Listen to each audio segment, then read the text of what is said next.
अस्सलाम वालेकुम। DK TV की जानिब से मैं हूं आपका मेज़बान रहमान जट। दुनिया में आपने बहुत सी स्टोरी तो सुनी होगी, लेकिन जो स्टोरी आज मैं आपके लिए लाया हूं हो सकता है कि ये सुनकर आपकी ज़िंदगी ही बदल जाए।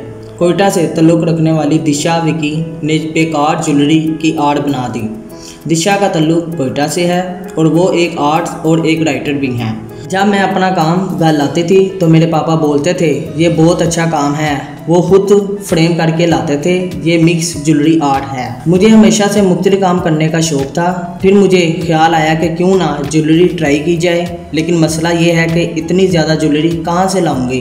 बहुत मुश्किल था। मैंने कोशिश की और हो गया। पहले तो बहुत मुश्किल था और आखिर कोशिश की और हो गया। और इंसानों को कोशिश करनी चाहिए और हिम्मत नहीं हारनी चाहिए। ये जो ज्वेलरी है वो ज्वेलरी है जो लड़कियां फेंक देती हैं और इस्तेमाल नहीं करती। हमने ये ज्वेलरी उठाई, इसको रिसाइकल किया और एक खूबसूरत आर्ट्स बेस में बनाया। और इसको बनाने का तरीका बहुत ही मुश्किल रहा। इसको वायरिंग भी की और ग्लू से भी लगाया। ये हमेशा फिक्स रहे और गिरे भी ना। कलर भी किया और मुख्तलिफ मटेरियल का इस्तेमाल भी किया। ये जो पेंटिंग पर मैसेज है ये सिर्फ फीमेल के लिए नहीं है बल्कि मेल के लिए भी है। बल्कि जो ज्वेलरी सर पर लगी है तो वो ये शो कर रही है कि इंसान की सोच कैसी है। ख़वातीन ज्वेलरी इसलिए पहनती हैं कि वो खूबसूरत लगे।